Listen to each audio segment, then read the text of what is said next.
I-off mo na lang yung cellphone mo, i-off mo na lang. Ay, hindi ko na mapindot. Baka mapindot ko ulit itong pag napindot ko yung Pastor,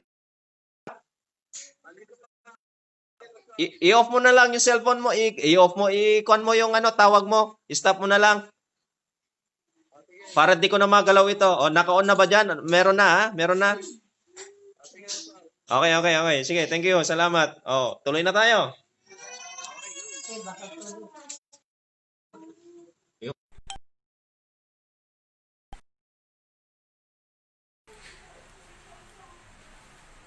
Yan, naka-live na ba tayo?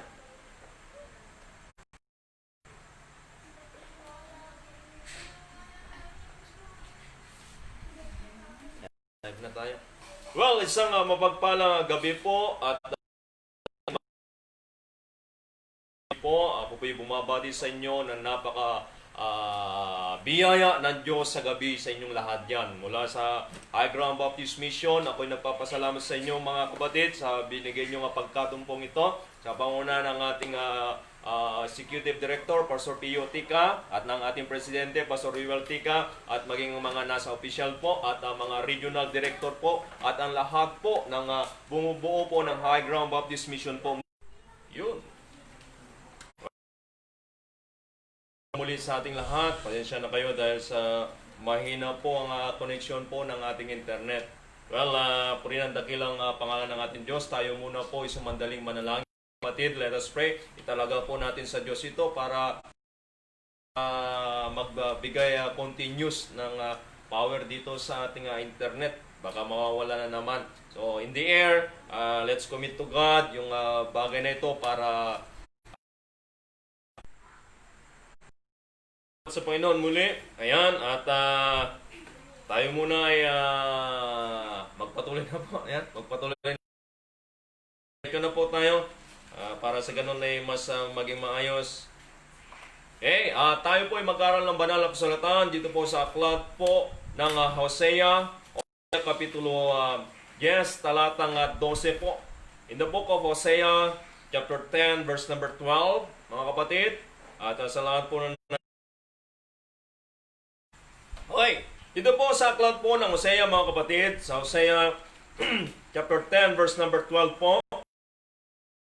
Sow to yourself in righteousness, reap in mercy, break up your fallow ground, for it is time to seek the Lord till He come and reign in righteousness upon you. Tayo mo sumandaling manalangin. Lord, muli dakilan Diyos, basbasan niyo po ang aming pag-aaral na ito. Kayo po Diyos ang siyang manguna. Alright. Well, ang ating pag-aaral ngayon mga kapatid about tungkol din po sa COVID sa panahon po mga nakaraang panahon. Ang pamagat po, COVID, seek the Lord. Nakita ko po at kinuko po ang topic dito po sa aklat ng Hosea, kapitulo 10, talatang 12. Sabi po doon sa ikalawang sentence, break up your fallow ground, for it is time to seek the Lord. For it is time to seek the Lord. Means to say, yun po ang kinuha po natin topic, COVID, seek the Lord. In time of this COVID, you need to seek the Lord. Hanapin mo, saliksikin mo ang Diyos. Kailangan lumapit ka sa Diyos. So, yun ang pamagat, COVID, seek the Lord. Marami tinatanong niyo po kung paano nagkaroon ng COVID, yung title ni Pastor, samantalang yung nakuha niya sa aklat ng Hosea, wala namang makita ang COVID. Actually, wala po kayong makita ang COVID. Pero tunghayan po natin yung tinatawag na COVID virus. So, yung salitang virus ay meron din po dito sa salita ng Panginoon. In Hosea, awang pinagbulay-bulayan ko po itong Hosea po. Well, actually sa aklat po ng Hosea, Hosea names means salvation. Ang ibig sabihin po ng pangalang Hosea ay salvation, kaligtasan po na mismo na ginamit ng Diyos si Prophet Isaiah para mangaral po sa Israelites, para mangaral din po sa mga Ephraim, sa mga 12 tribes po ng Israel. Dahil nakita ng Diyos yung kalagayan ng mga Israel noong panahon ni Hosea.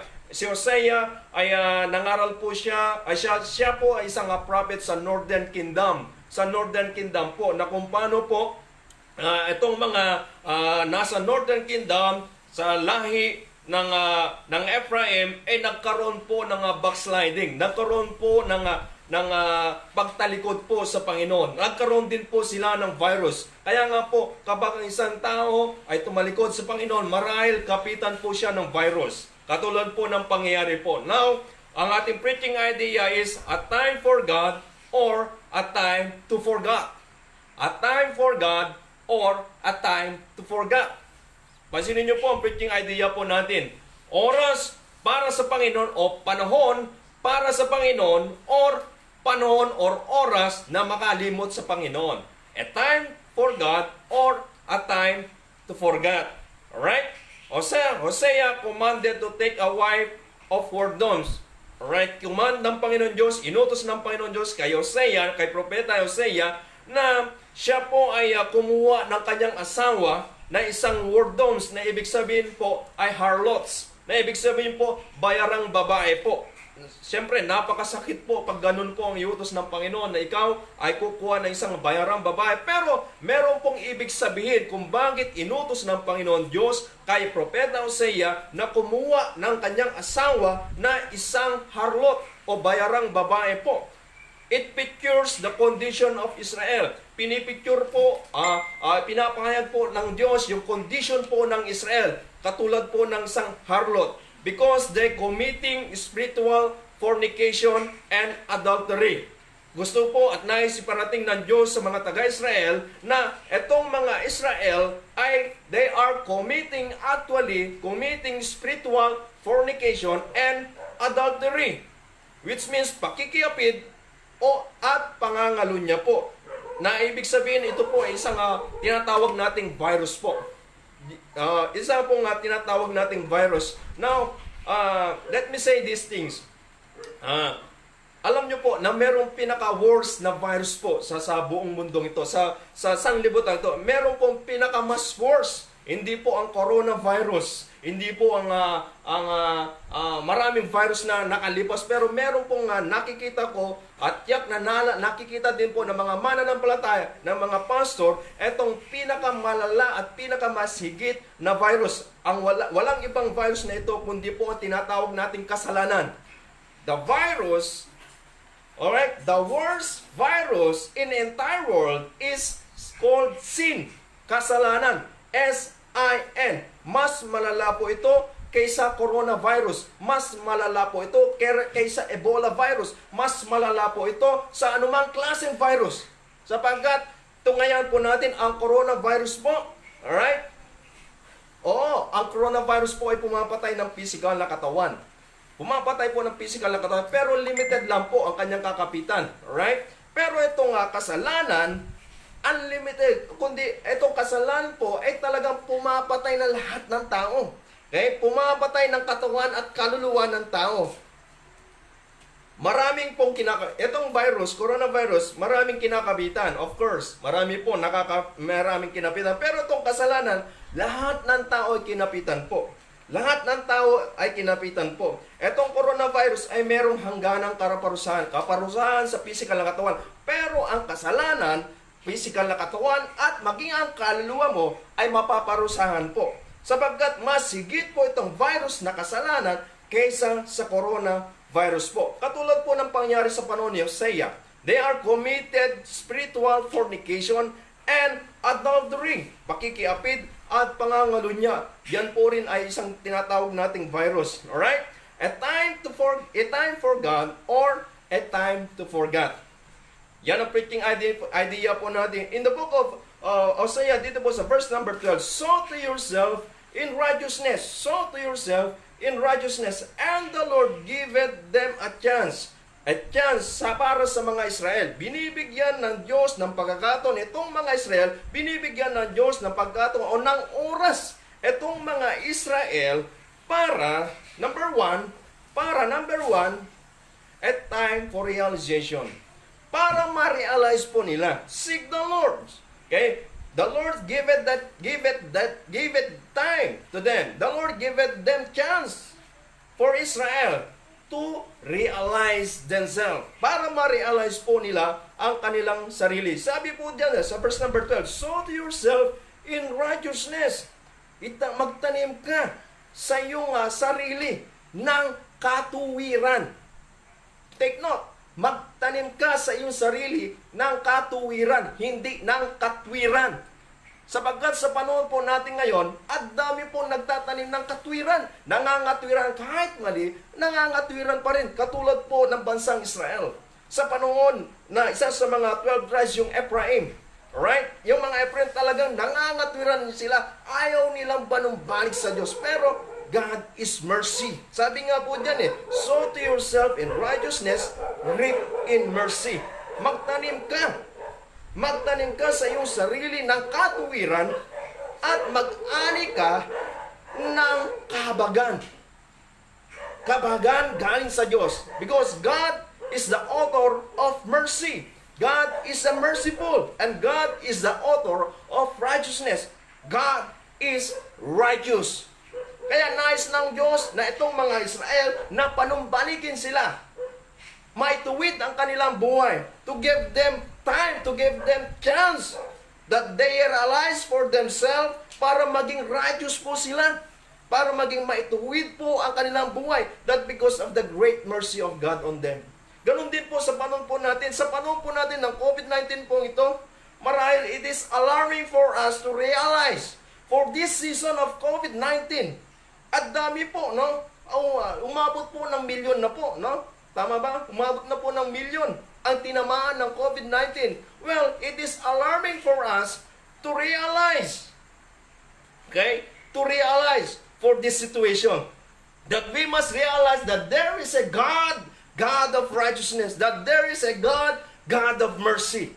We must realize that. Now, the best solution for realization, katulad ng panahon ni Hosea, ni Propeta Hosea, at panahon po natin ngayon, the best solution for realization, number one, is to secure your salvation.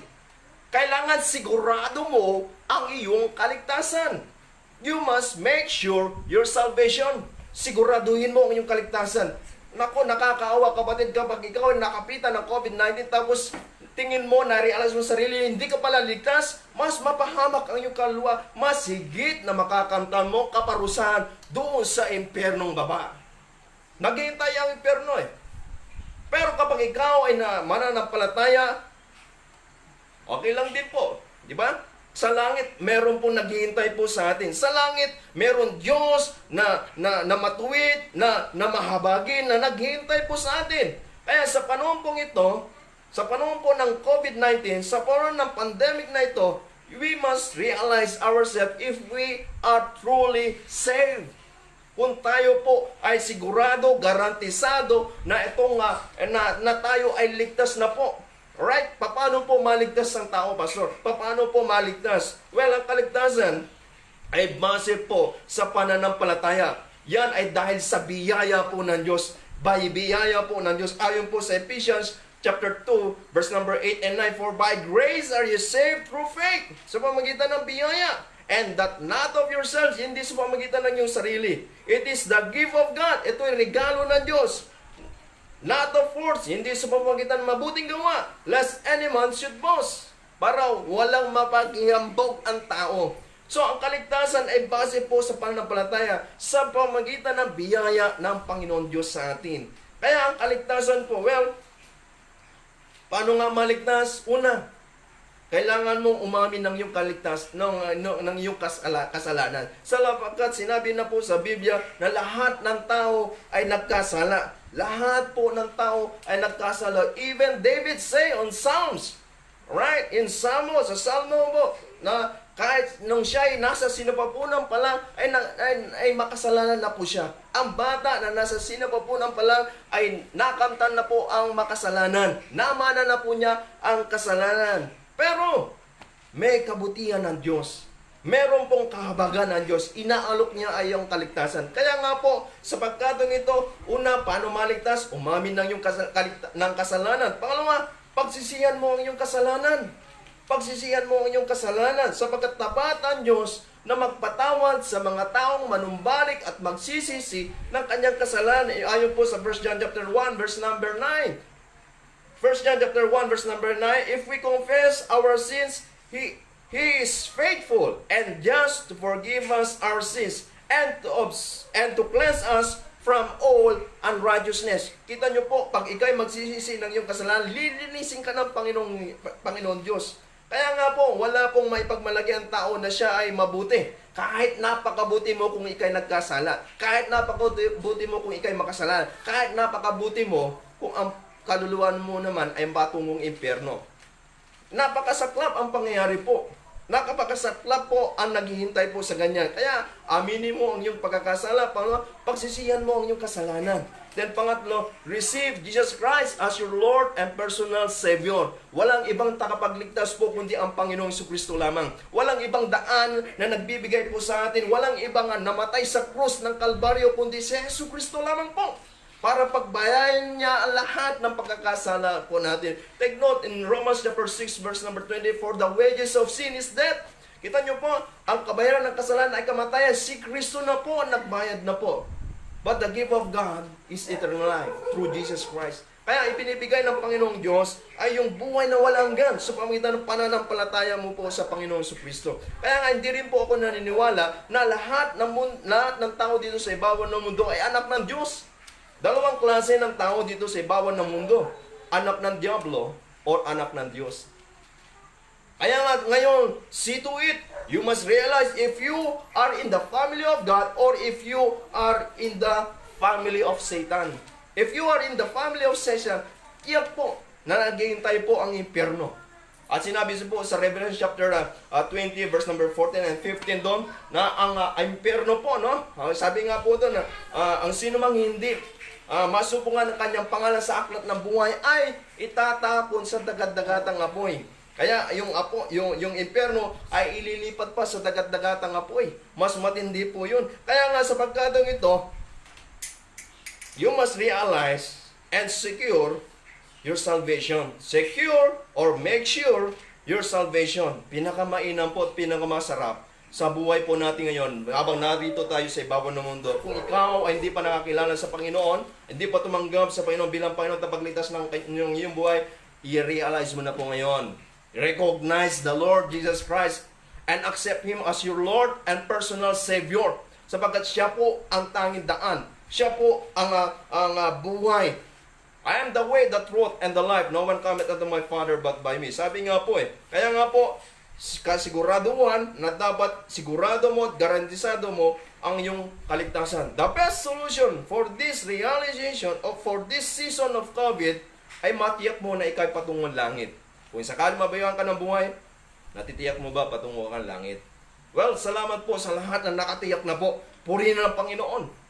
Kahit nga meron ka tayong karamdaman dito sa physical na katawan, pero pagdating po natin sa langit, praise the Lord, wala na po lahat ng karamdaman yan. That because of the mercy of God, that because of the righteousness of God, that because of the love of God for us. Dahil po sa pag-ibig po ng Diyos po sa atin. A time for realization. In time of Hosea, kaya nga sabi ng Panginoon, sow to yourself in righteousness. Magtanim kayo sa iyong mga sarili ng katuwiran, hindi ng pangangatwiran.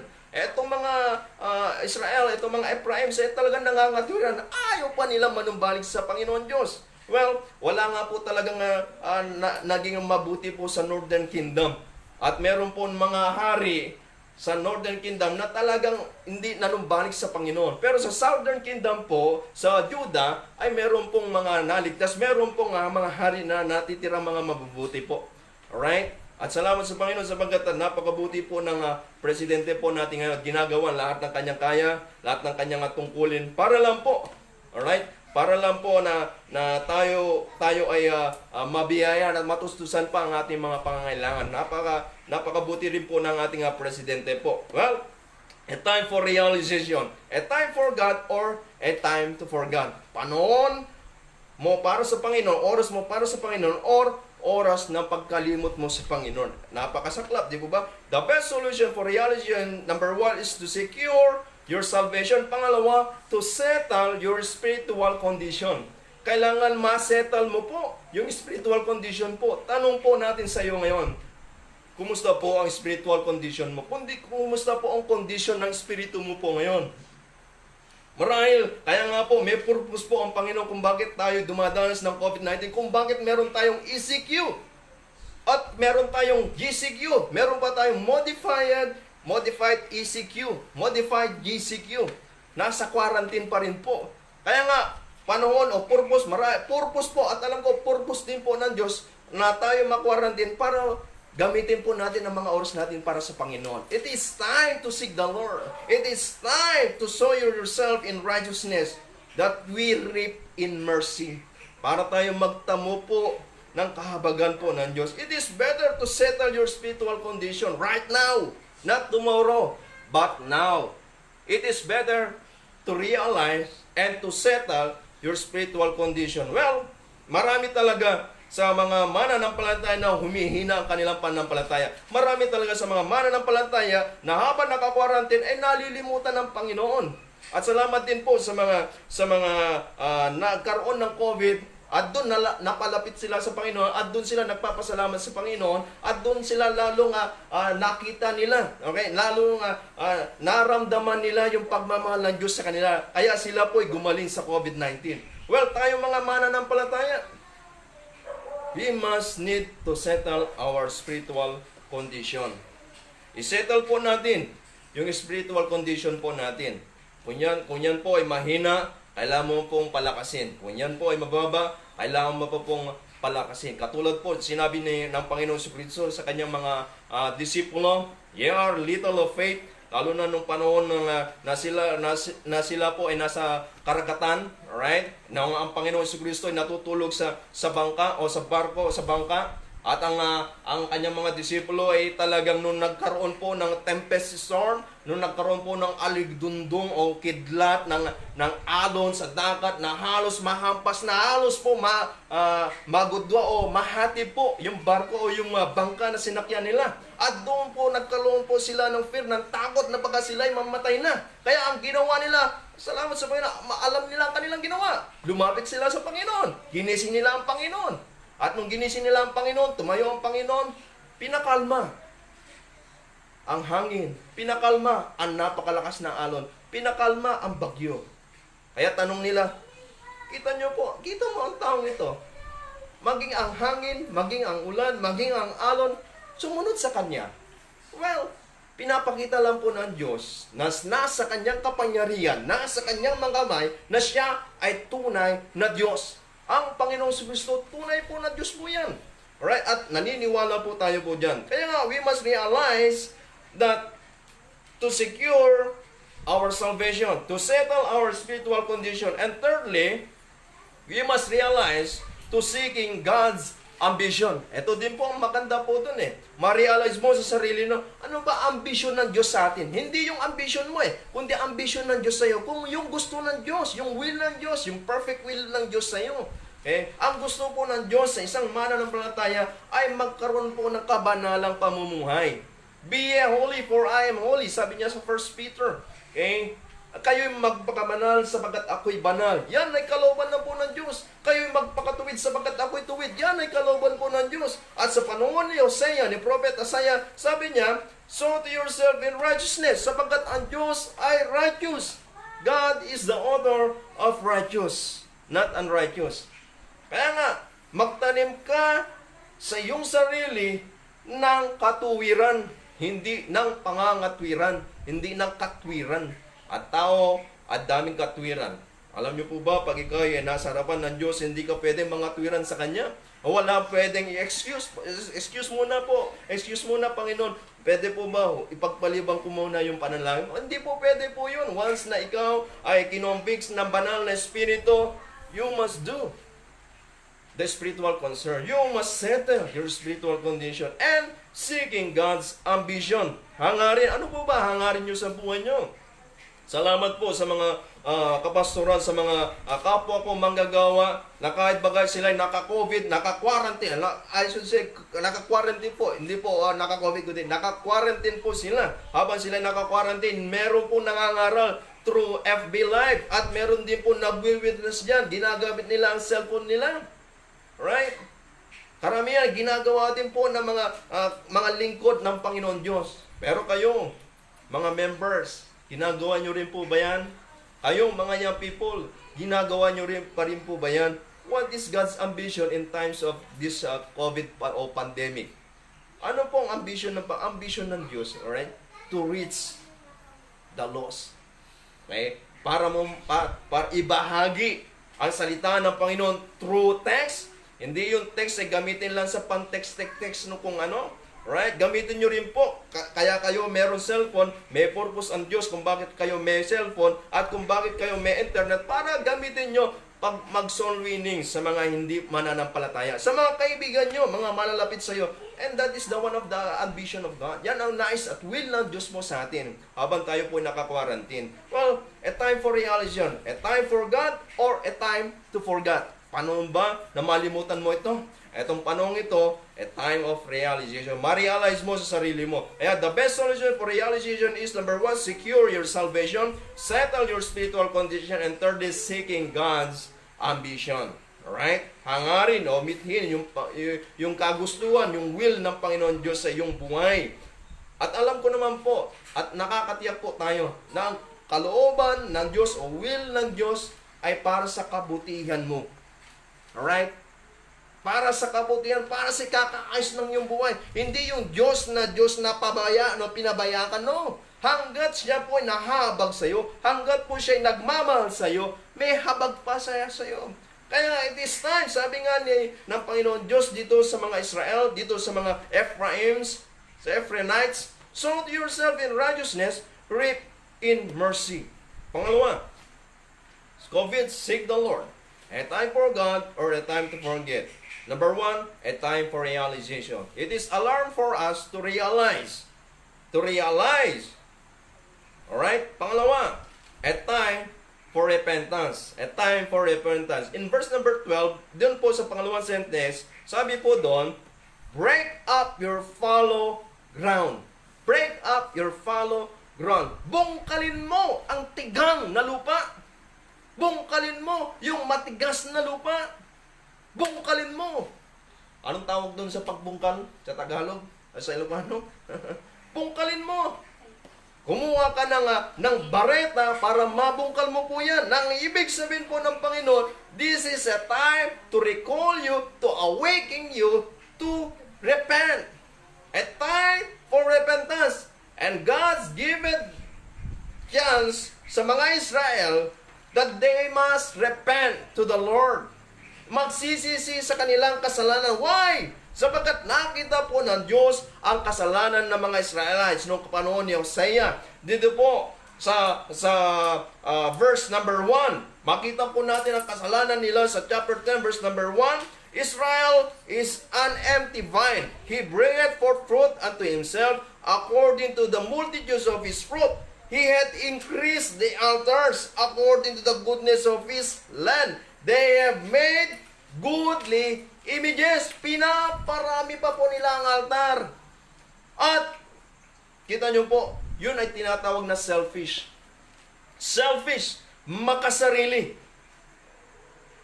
A time for repentance. Selfish. Repent from sin. Number 1, selfish sin. Selfish, makasarili. Kaya nga sabi nga ng Panginoon Diyos kay Hosea, na ipasabi sa Israel na dapat sila ay mag-repent. Okay, break up your fallow ground. Right? Bungkalin mo yung tigang na puso, yung matigas mong puso, palambutin mo para makapag-repent ka. Right? Para umayos ang buhay mo. Alam nyo kung bakit sinabi po ng Panginoon na break up your fallow ground? Kasi hindi mababasa po yan, hindi po malalagyan ng habag ng Diyos hanggat hindi po nabubungkal po yan. Kaya nga sabi ng Panginoon Diyos, tingnan nyo ang puso nyo. Okay? Break up that tigang na puso. Alright? Fallow ground. Sabi rito, break up your fallow ground. Yung tigang na puso. Kaya nga, repent from selfish sin. Okay? Yung ginawa ng Israel, nagiging maramot sila, makasarili sila. Why? Sapagkat ginagawa nila ang kagustuhan nila, ginagawa nila ang kalooban po nila, hindi yung kalooban ng Diyos. Kaya nga napakabuti po ng Diyos that the Lord give them chance, give them time para manumbalik sa kanila from their selfish desire. Alright? Kaya, a time for repentance. A time for our repentance. Sa panahon po natin ngayon, marali, it is awakening for us to repent. Right?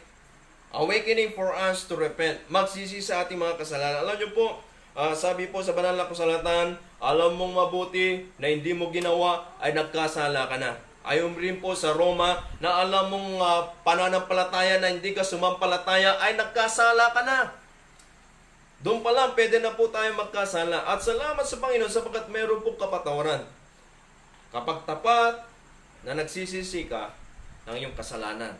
Tapat na lumapit ka sa Panginoon. Yan ang iniintay ng Panginoon Diyos dito sa mga Israel nung panahon ni Prophet Hosea. Right? Selfish. Repent from sin. Selfish sin. Pangalawa, smug. SMUG po, smug in verse number 2 and 3. Na ang ibig sabihin po ng smug is palalo, humble, pride. Right? In verse number 2 and 3, ano pong pride nila? Their heart is divided. Now shall they be found faulty. No, nakitaan sila ng pagkakamali. He shall break down their altars. He shall spoil their images. For now they shall say, we have no king, because we feared not the Lord. Aba, napakabigat na kasalanan po yun. Okay? Sabi nga po dito, we feared not the Lord. Hindi kami natatakot sa Diyos. Wala kaming hari. At hindi kami natatakot sa Diyos. What then should a king do for to me? Do to us? Anong magagawa ng hari sa amin? Di po ba? Yan po ay tinatawag na hambog o palalo or smug. Smug or pride. Hambog, palalo. Kaya nga, it is called for us to repent from selfish, from the smug.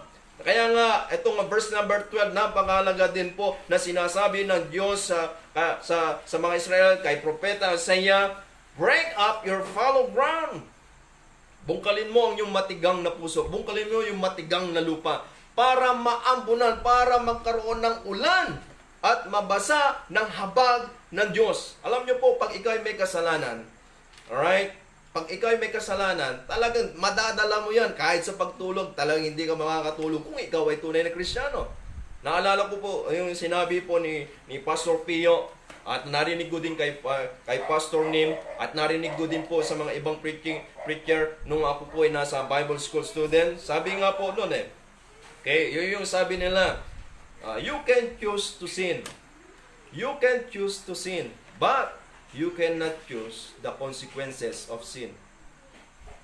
Hindi mo pwedeng piliin yung consequences ng kasalanan. Pwede kang magkasala, pero hindi mo kayang piliin yung consequences ng kasalanan na ginawa mo sa buhay mo. You can choose to sin, but you cannot choose the consequences of sin. Every sins that we committed, there is a consequences as a Christian. Pag ikaw ay nagkasala, kailangan lumapit ka na talaga sa Panginoon. Ito, sa panahon ni Hosea, binigyan ng pagkataon, binigyan ng chance, binigyan ng oras ang mga Israel, ang mga Ephraims na lumapit sa Panginoon. They must break their fallow ground. Kailangan ma-break po yung tigang na puso para magkaroon po ng mercy, habag ang Diyos, para magkaroon po ng ulan ng katuwiran ng Diyos that reign in righteousness. Right? Hindi lang po selfish, hindi lang po smug. Pangatlo, they are stealing. Yan isa sa mga nakita pong kasalanan ng mga Israel nung kapanahon po ni Hosea. They are stealing. In chapter 4, verse number 2, okay, buksan nyo po doon sa Hosea chapter 4, verse number 2, okay, nakita ko po yung salitang stealing po doon. Yung pagnanakaw. Actually, sinabi rin po rito, dineclare po dito ang lahat ng kasalanan ng kanilang ginawa. Okay, in chapter 4, verse number 2, sabi po rito, by swearing. In verse number 1, hear the word of the Lord, ye children of Israel, for the Lord had controversy with the inhabitants of the land, because there is no truth, no mercy, nor knowledge of God in the land. By swearing and lying and killing and stealing and committing adultery, they break out and blood touches blood. Yan yung mga kasalanan. na dineclare dyan po sa chapter 2 po ng Book of Hosea. Kaya yung mga Israel talaga bagamat sila'y pinili po ng Diyos, pero may habag pa rin po ang Diyos. Meron pa rin pagkakataon. Katulad din po natin mga mananampalataya, habang tayo binibigyan ng Diyos ng pagkakataon, habang tayo po ay naka-quarantine, panon po para magsisisi ka ng iyong kasalanan. Kung meron ka man nagawang kasalanan, panon na po para mag-repent po. Alam niyo po, sa kaisipan, pwede na tayo magkasala. Sinabi na po sa banal na kasalatan. Alam mong mabuti na hindi mo ginawa, nagkasala na po kayo. Ganun po yun. Habang ikay nagtetest ngayon, biglang nakombi ka ng banal na espiritu, naitigil mo yan at mag-pray ka, ngunit hindi ka nag-pray, nagkasala ka na. Pero salamat sa Panginoon sabagat may kapatawaran po siya. Tapat at banal na nagpapatawad ang Diyos sa sinumang lumalapit sa Kanya. Yan po ang susi po, no? Yan po, napakabuti, napakabiyaya po ng Diyos po talaga. Selfish, smug, and stealing. Ito, yung oras dapat ng mga Israelites, dapat oras nila para sa Panginoon Ngunit, ninakaw po nila. Right? Sa panahon din po natin, ang dami din po nagnanakaw. Hindi lang yung talagang magnakaw ng gamit, hindi yung magnakaw ng pera, hindi. Kundi magnakaw din po ng oras, mga kapatid. Maraming mga ganyan. Di po ba? Kaya nga Di po ba? Sa panahon ngayon, lalo na mga young people din po, no? Na pinakamaraming cellphone, sila sa kanila ay maraming cellphone na ginagamit din po, no? Tig-isa din po sila gumagamit ng cellphone. Minsan, panahon, dapat iukol nilang panahon para sa Panginoon, pero minsan hindi. Inuukol nila para sa Dota. Okay? Sabi nga nila, Pastor, hindi po ako makapanood ng live streaming ngayon kasi wala pong pambayad ng data. Pero merong pambili ng Dota. Di ba ba? Ano po yung Dota? Hindi ko nga alam yun Naririnig ko lang yun kung ano yung Dota. Laro yata yun ML. Di ko alam kung anong uri po nun. Dota, may Dota. Walang data, may Dota. Ibang klaseng kasalanan po yan. Alright? Diyan pala pwede po tayo nagkakasala po niyan. Kaya nga, yung oras na dapat para sa Panginoon, ilaan mo sa Panginoon, gamitin mo para sa Panginoon. Because God is a God of righteousness. Alright? God is a God of mercy. Kaya nga, break up your fallow ground. Alam niyo po, kapag yung oras mo, ginagamit mo sa pansarili mo lang ng 24 hours, ginagamit mo pa sarili at hindi mo binigyan ng oras ang Panginoon diyan, kahit gaminuto lang, nagkasala na po kayo niyan. Kaya sabi ng Diyos, panawagan po na sa atin ng Diyos, break up your fallow ground. Bungkalin mo yung matigang mong puso para magkaroon ng habag ang Diyos, para magkaroon ng katuwiran at ituwid ng Diyos ang buhay mo. Napakasaklap sapagkat sa isang tao na hindi niya ma-realize at hindi siya mag-repentance sa Panginoon. Alright? Always, they are stealing time. Nagnanakaw sila ng oras. Oras para sa Panginoon. Kaya nga, huwag maging manhid mga kapatid. Pagdating ng kasalanan, huwag maging manhid. Maraming nagiging manhid sa kasalanan paulit-ulit. Pastor! Meron namang 1 John 1:9. Kaya pwede akong magkasala. Pastor, meron namang kapatawaran ng Diyos, kaya pwede akong magkasala. Alam nyo, napakalungkot mo kapatid. Isa kang manhid. At ang manhid na yan yung fallow ground. Tigang na puso. Okay? Tigang na puso, matigas na puso. Kailangan mong palambutin yan sa harapan ng Panginoon. At mapapalambot ng Diyos yan kung ikaw lumapit sa Panginoon at mag-repent sa Panginoon. Palalambutin po ng Diyos po yan. Alright? Stealing.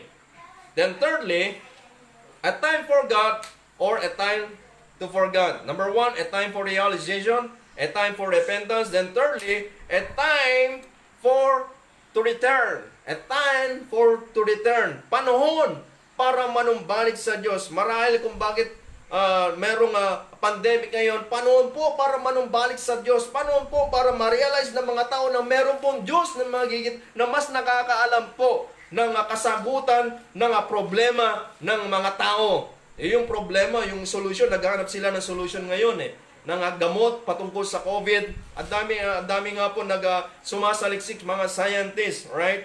Si Pangulong Duterte, magkano ang kanyang magkano? 50 million? Aba, talaga ba naman, pag ganyan ang reward, talagang susuri ka na. Pero tayo mga mananampalataya, alam na natin ang kasagutan ang Diyos po. Okay? A time for return. For it is time, sabi nga po sa third sentence, for it is time to seek the Lord till He come and rain righteousness upon you. It is time, it is awakening for us to return to the Lord. Okay? Manumbalik sa Panginoon, kaya binigyan ng oras para manumbalik po sa Diyos. Kaya nga mga kapatid, magbalik loob po tayo sa Diyos. Sa mga hindi pa nanumbalik sa Diyos, panahon na po, may chance ka pa po na manumbalik sa Diyos. Magbalik ka sa loob sa Diyos ng may number 1 katotohanan. Sapagat God is righteous. Makatotoo po ang Diyos at totoo kanyang pagpapatawad, totoo ang kanyang pagtanggap sa buhay mo kung ikay lumapit lang po sa Kanya. Kailangan pag lumapit ka sa Kanya, ay merong katotohanan talaga. Okay? Marami po nga pwede natin gamitin ng illustration po patungkol po sa paglapit na may katotohanan o merong paglapit na wala sa katotohanan. Meron po. At dami sumasamba na wala sa katotohanan. Okay? At dami ngayon nanonood via preaching, live via preaching. Ngunit ang puso nila, hindi totoo. Nandun ang pisil, nagko-comment sila, watching. Pero ang katotohanan, hindi naman yata nag-watching talaga. Meron po ganyan. Alright? Meron po ganyan. Kaya magbalik tayo magbalik tayo sa Diyos ng merong katotohanan. Pangalawa, ng merong katapatan. Then thirdly, ng merong kaayusan. Alright? Katapatan. Ang Diyos ay matapat sa atin. Kaya magbalik loob tayo ng merong katapatan. Katulad ng Israel. Gusto ng Diyos na magbalik sila ng merong katapatan habang ang Diyos ay nahabag sa kanila. Kaya nga binibigyan po sila ng oras. It is a time to seek the Lord till He come and reign in righteousness upon you. Kaya habang hindi pa dumarating ang Panginoong Isus, habang hindi pa dumarating ang Panginoong Isus sa alapaa po, time po, okay, oras na po para manumbalik pa sa Diyos. Tayo mga mananampalataya, salamat sa Panginoon. Nananatili pa rin po tayo sa Panginoon. Amen? Nananatili pa rin po tayo sa Panginoon. Kaya nga sa mga challenge ko po sa lahat na mga nanonood po ngayon na wala pa, nagdududa pa, at hindi pa nare-realize yung panahon, yung oras na binigay siya sa kanya ng Diyos. At time na po na magbalik loob sa Diyos na merong katotohanan, katapatan, and thirdly ng kaayusan. Ayusin mo na ang buhay mo mga kapatid. Kung dati nilaan mo ang oras mo, mikli lang, 1 minuto lang sa Panginoon, laan mo naman ng 30 minutes. O higit pa diyan. Alright? Higit pa diyan. Yun ang katapatan. Doon makikita ang katapatan mo sa Panginoon. Alam ng Diyos kung matapat ka o hindi. Kaya tayo bilang isang mananampalataya at salamat sa mga lingkod ng Panginoon Diyos, sa mga namumuno sa amin, tunay na nakikita natin ang katapatan nila. Kahit na pinagbawal ang religious gathering, nandun pa rin sila, nagpipreach po. Okay, salamat sa Panginoon sapagkat tuloy-tuloy pa rin ang katapatan. Na kahit ba ang mga karamihan sa mga iba, sa mga ibang nakikinig ay hindi matapat. Mga kapatid, maging matapat po tayo sa Panginoon. It is a time to return for God. Kaya sabi rito, sow to yourself in righteousness, reap in mercy. Break up your fallow ground, for this is a time to seek the Lord till He come and rain righteousness upon you. Rain righteousness upon you. Well, mga kapatid, it is good for us to realize kung ano ang mga kamalian natin. It is good for us to repent sa mga kasalanan po natin, mga nagawa nating kasalanan. It is good for us to return to God. Sapagkat ang Diyos ay napakasarap kasama. Napakasarap kakampi. Napakasarap na maging kaibigan, kapamilya, kapuso. Yan ang Diyos po natin. Napakabuti, mahabagin, at tuwid sa lahat. Maibigin sa lahat. Iniibig tayo ng Diyos. Well, salamat po ng marami. Magandang gabi po sa ating lahat.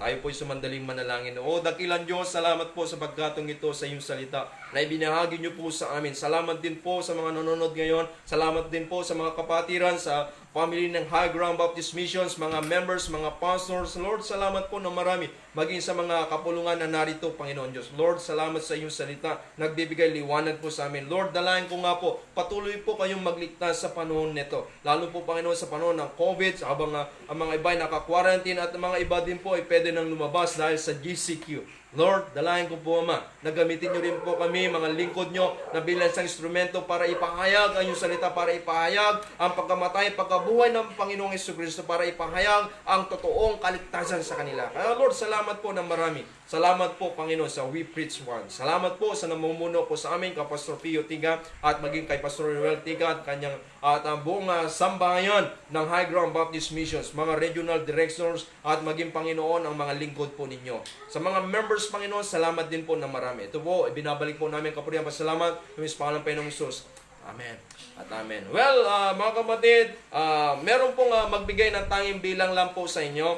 Ilocano version po, narito po sila. Tawagin po natin ang magbigay ng tanging bilang. Ilocano version po, mga kapatid. Yan. Bilisan nyo. Meron pa tayong oras. Yan. Hali na kayo. Ayan. Sige na. Sige na. Pakita na kayo. The Bluetooth device activated.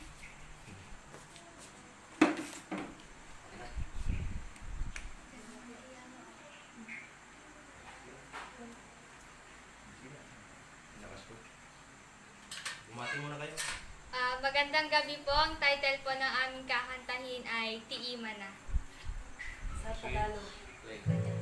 Sa kanyang kamay. Kanyang kamay. Sa Tagalog po, sa kanyang kamay.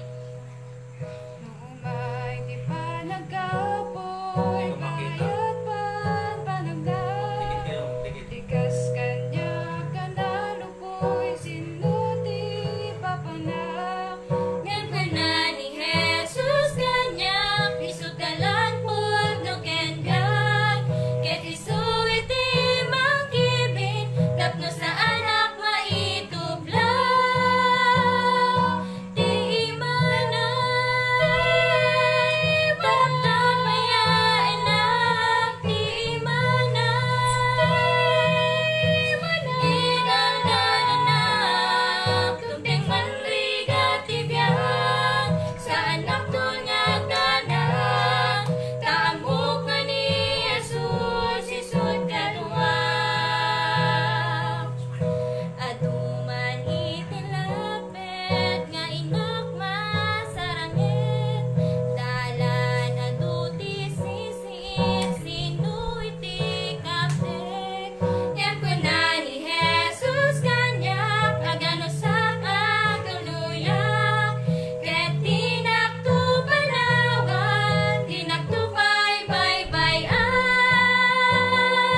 Tiima na, pagtapayain na. Tiima na, idaldalan na. Tumpeng manriga tibyan, sa anak doon nga ganag. Taamok nga ni Jesus, isod kaduwang. Tiima na, pagtapayain na. Tiima na, idaldalan na. Tumpeng manriga tibyan, sa anak doon nga ganag. Taamok nga ni Jesus, isod kaduwang. Taamok nga ni Jesus, isod kaduwang. Taamok nga ni Jesus, isod kaduwang.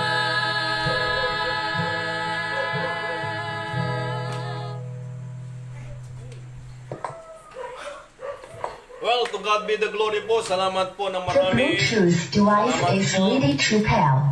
Yan, salamat po ng marami sa mga nanood po ngayon, mga kapatiran din po natin at sa mga bumubuo ng High Ground Baptist Mission. Madami po, hindi ko na po kaya kayong batiin po. Yan, sa mga nasa mga ibang bansa po natin. Yan, salamat po sa panonood po ninyo. At kaya yan, maging sa kila Pastor Wilven, nandyan po sila Sister Emily, Pastor Wilven, salamat po, Pastor si Madam Leia Nueva, salamat po ng marami. si Pastor Efren Mayungge. Salamat po, Pastor. Ayan, si Surf. Ayan, si Pastor Surf Arcilia. Salamat po. Ayan, sa mga kapatiran pa po natin, nanonood din po. Nakasama ko po sila, si Sir Joy. Ayan, salamat po sa mga panonood nyo, si Sir Joy. Ayan, at ayan, sila Pastor Frank. Ayan, Arcilia. Ayan, si Madam Melia Moin. Salamat po sa panonood nyo. Ayan, sa Tanay po. Ayan, Pastor Rogel Dakutanan. Salamat po naman. Pastor Jun Ecube, salamat po ng marami. Pastor, ayan. Wala na. Ayan. Pastor, si Ate Liza De Leon, salamat po. Pastor Pio, salamat po. To God be the glory po. Ayan, si Ma'am Gemma Pascual, si Ate Aselna, si Ate Eliza, ayan, ayan, mga kapatiran po natin ng mga ito, mga iba. Ayan, at sa Open Door Baptist Church, salamat po. Sa Bethlehem Baptist Church, at maging sa lahat po ng kabuuan po ng High Ground Baptist Mission po sa pangunahan po ng ating Executive Director Pastor Dr. Pio Estica at maging sa ating Presidente Pastor Rival Tica, sa inyong mga may bahay, kaya kila Ma'am Yoli, salamat po ng marami, salamat sa pagkatong ito, at hindi ko na po kayo mabati lahat, sa lahat po na nanonood ngayon sa FB Live ngayon dito po sa aming lalawigang Isabela po. Muli po, ito po ang iyong lingkod, Pastor Bong Pagigan po ng Faith Baptist Church ng Etiaga, Isabela. Salamat po ng marami sa inyo. Hindi ko na po kayo mabati. Ngunit, isa lang po ang aking sasabihin po sa inyo. Salamat ng marami sa inyo. To God be the glory. God bless us all po. Salamat po.